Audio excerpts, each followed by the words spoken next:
Assalamualaikum warahmatullahi wabarakatuh. Bismillahirrahmanirrahim. Alhamdulillahi rabbil alamin wassalatu wassalamu ala asyrafil mursalin sayyidina maulana Muhammad wa ala alihi wa sahbihi ajma'in, amma ba'd. Ibu-ibu, bapak-bapak, jamaah salat subuh yang dimuliakan Allah, alhamdulillah kita panjatkan syukur kepada Allah Subhanahu wa taala atas limpahan rahmat dan nikmatnya sehingga pada pagi hari ini kita bisa hadir di masjid yang kita cintai ini untuk melaksanakan aktivitas rutin kita, yakni salat subuh berjamaah, dan kita lanjutkan dengan kajian Islam. Semoga ibadah kita di pagi hari ini diterima oleh Allah Subhanahu wa taala. Amin ya rabbal alamin. Pagi ini yang semestinya menyampaikan ceramah adalah Bapak Haji Musleh, tapi nampaknya beliau berhalangan, sehingga mohon izin para jamaah untuk sekian kalinya saya harus berdiri di hadapan bapak dan ibu-ibu sekalian. Topik pagi ini sesuai dengan jadwal adalah menumbuhkan semangat optimisme dalam hidup. Jamaah Jumat yang berbahagia rahimakumullah. Jamaah Jumat yang berbahagia rahimakumullah. Jamaah subuh. Astagfirullahaladzim. Jamaah subuh yang berbahagia rahimakumullah. Tak kira Pak Masur ngantuk, sebelum orang ngantuk.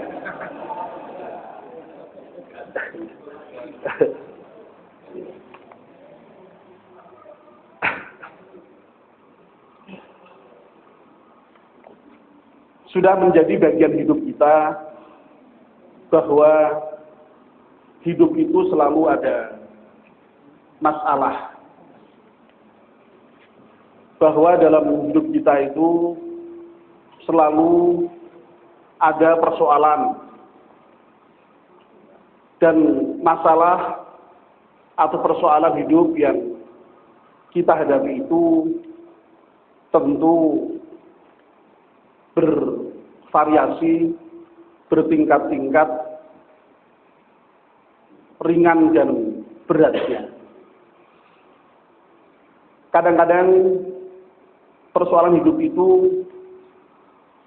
sedemikian rupa berat sehingga seakan-akan tidak tertanggungkan. Persoalan hidup itu bisa dalam banyak aspek.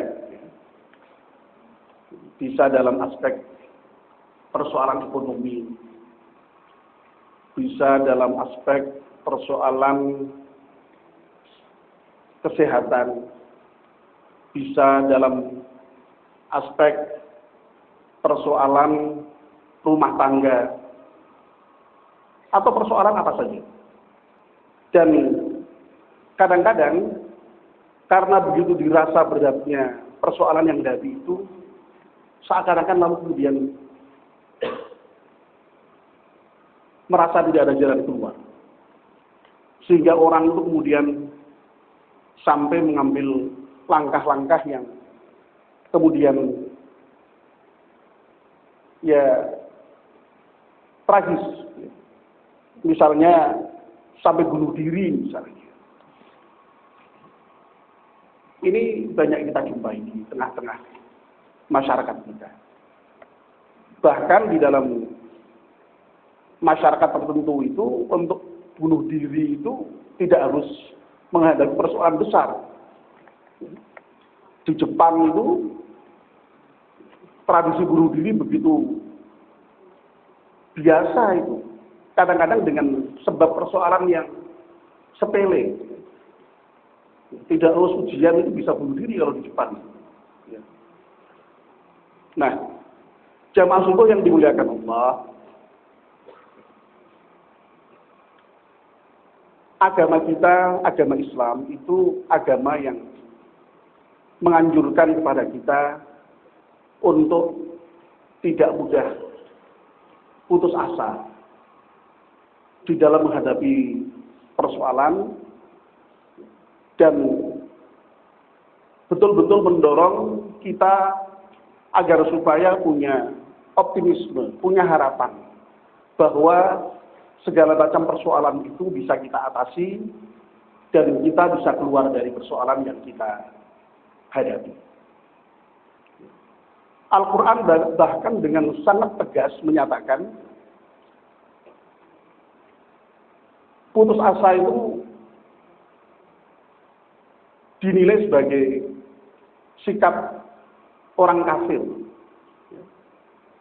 Allah berfirman dalam Al-Quran, "A'udzubillahi minasyaitonir rajim, wa la tai'asu mir rauhillah." Mungkin Bapak kaget di Quran ono tayasu barang ya. "Wa la tai'asu mir rauhillah. Innahu la yai'asu bir rauhillah illa al-qaumil kafirin." Janganlah kamu berputus asa dari rahmat Allah. Sesungguhnya orang yang berputus asa dari rahmat Allah itu tidak lain kecuali orang-orang yang kafir. Na'udzubillah min dzalik. Kenapa kita itu tidak boleh berputus asa? Ya, karena ada Allah. Dan Allah itu Maha Rahman, Maha Kasih, Maha Sayang. Dan kasih sayang Allah itu sedemikian rupa luas dan sedemikian rupa besar. Dalam Al-Quran sampai ada ayat yang menyatakan Allah itu mewajibkan terhadap dirinya sendiri untuk berbuat rahmah, berbuat kasih sayang, belas kasih dan murah kepada hamba. Ini aneh.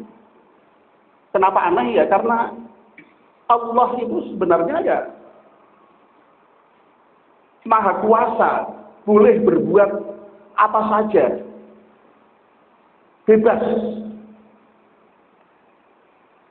boleh berkehendak apa saja.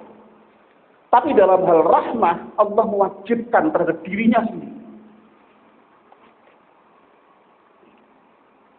Dan rahmat Allah itu begitu luas, begitu besar. Sehingga karena Allah itu Maha Rahman, Maha Rahim yang rahmatnya begitu luas, ya tadi tidak sepantasnya kalau kita itu berputus asa dari rahmat Allah subhanahu wa ta'ala. Dalam hal persoalan apapun. Nah, caranya bagaimana? Kiasnya bagaimana agar supaya kita itu kemudian bisa mengatasi berbagai macam persoalan hidup yang kita hadapi itu? Allah memberikan jalan yang sangat mudah. Tidak lain adalah takwa. Kita mendekatkan diri kepada Allah subhanahu wa ta'ala. Kita mendekatkan diri kepada Zat yang memberikan kita hidup, mengatur kehidupan kita, dan pasti juga akan mampu menyelesaikan berbagai macam persoalan hidup yang kita hadapi. Al-Quran dengan tegas menyatakan, wa may yattaqillaha yaj'al lahu min amrihi yusra. Barang siapa yang bertakwa kepada Allah Subhanahu wa taala, maka Allah akan menjadikan seluruh persoalan orang yang menghadapi persoalan itu menjadi mudah. Ini janji Allah. Dan Allah itu janjinya pasti. Allah tidak akan pernah ingkar janji. Tidak seperti kita. Kita ini kan ya sok-sok. Ya tepat tapi sok-sok ya belinjani, sok-sok ingkar. Tapi kalau Allah Innallaha la yukhliful mi'ad.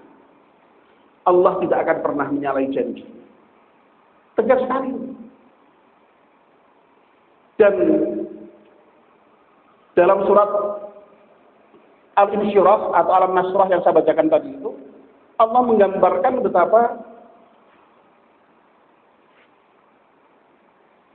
kemudahan yang Allah berikan itu sedemikian rupa terbuka luas dibandingkan dengan persoalan yang dihadapi.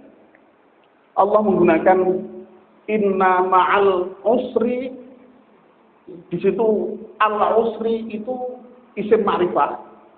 Ma'rifah itu berarti tertentu, kesulitan tertentu. Inna ma'al usri yusron, yusron itu isim nakiro, tidak terbatas. Jadi ada kemungkinan kemudahan yang terbuka luas. Ini luar biasa. Al-Quran sudah menggambarkan betapa kemudahan yang Allah berikan terhadap kemungkinan-kemungkinan di dalam kita memecahkan persoalan-persoalan yang kita hadapi itu banyak. Itu sebabnya maka tidak layak dan tidak pantas kalau seorang manusia itu kemudian berputus asa dari rahmat Allah Subhanahu wa taala. Dalam ayat yang lain Allah juga dengan tegas menyatakan wa may yattaqillaha yaj'al lahu makhraja wa yarzuquhu min haitsu la yahtasib. Barang siapa bertakwa kepada Allah, maka Allah akan memberikan makhrajan, jalan keluar. Lagi-lagi makhrajan di sini juga isim nakirah yang tidak terbatas, tidak tertentu. Jadi ada kemungkinan jalan keluar yang akan diberikan Allah kepada kita kalau kita betul-betul bertakwa kepada-Nya. Dan tidak hanya itu, Allah akan memberikan kepada kita rezeki dari tempat yang tidak disangka-sangka. Nah, jadi jelas sekali ini firman Allah, ini janji Allah yang Allah pasti akan mengutati asal kita ini memang betul-betul tadi memenuhi apa yang dituntut oleh Allah Subhanahu wa taala, yakni dengan bertakwa kepada Allah, mendekatkan diri kepada Allah Subhanahu wa taala. Tahun kemarin ketika pengajian menjelang buka, saya sempat juga menyampaikan materi tentang al-wa'ud ar-rabbaniyah al-arba'ah, janji ketuhanan yang 4 jumlahnya. Saya sebutkan satu persatu tapi hanya intinya saja, tidak dijelaskan. Uzkuruni azkurkum, yang pertama. Ingatlah kepadaku, kata Allah, niscaya aku akan ingat kepadamu. Jadi kalau kita mau ingat Allah itu, Allah akan selalu ingat kepada kita. Dan kalau kita diingat oleh Allah, ya satu kebahagiaan luar biasa. Diingat oleh kawan kita, diingat oleh saudara kita, diingat oleh tetangga kita, diingat oleh atasan kita, itu senangnya bukan main. Ini diingat Allah Subhanahu wa taala. Yang kedua, ud'uni astajib lakum. Berdoalah kamu kepadaku, mintalah kamu kepadaku, niscaya akan aku beri, aku kabulkan. Kurang apanya? Sudah ditawari Allah seperti minta, silakan minta, aku beri, aku kabulkan. Yang ketiga, la in syakartum la azidannakum. Kalau kamu bersyukur, akan aku tambah. Dan yang keempat, wa ma kana Allahu mu'adzibahum wa hum yastaghfirun. Allah tidak akan mungkin mengazab kita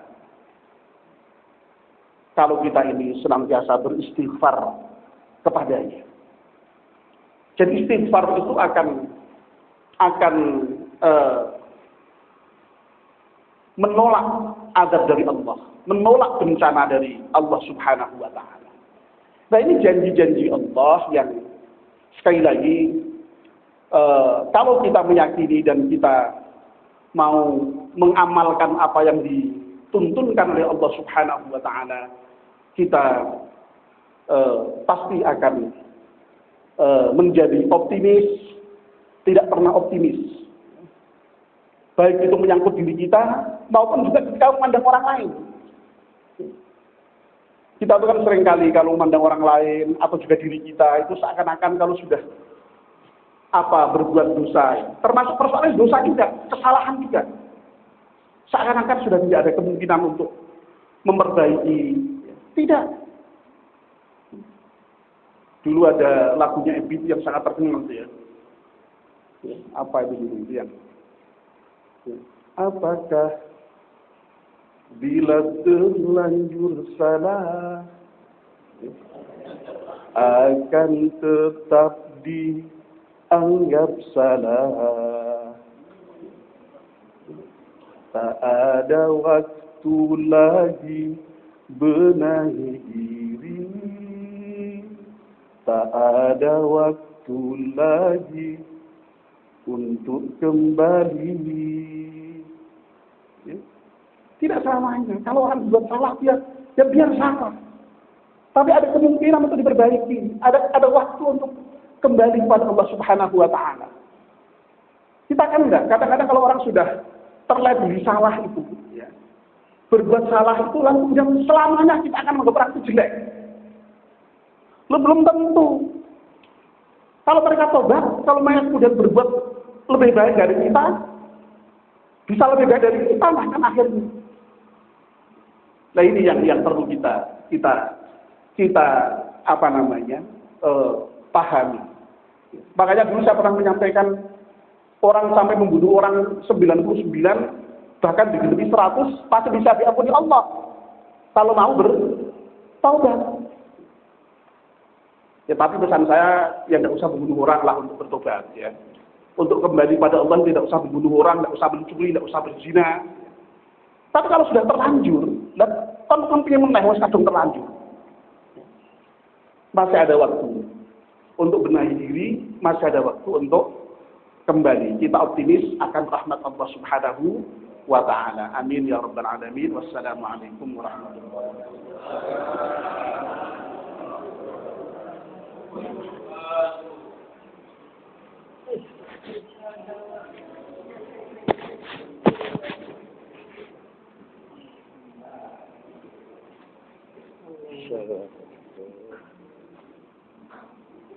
Sehat Pak, hijau, alhamdulillah. Ibu juga sehat ya?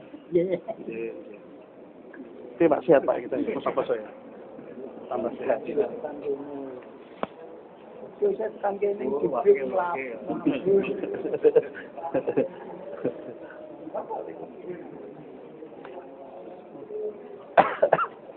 Pak Amri sehat, amin. Ya. Sehat Pak Marianto ya? Alhamdulillah. Sehat Pak. Ini siapa ya? Saya kok belum kenal. Asri Pak Purwanto. Oh alah ya Allah. Saya maaf waktu nikah itu saya tidak ada di rumah. Ya, makanya saya belum paham saya. Ya Allah, ya. Saya pas tidak di rumah saya. Pas umroh saya. Wah, ini kurs kita itu. Sehat ya Pak Ali ya? Sehat Pak Ali. Sehat Pak. Pak Seno sehat ya? Sehat. Sehat Mbak ya? Sehat. Pak Hamid agak sehat Pak? Sehat. Oh, ya, mudah-mudahan sehat ya. Dan jelas saja. Iya. Sehat. Sehat Pak. Ya Allah.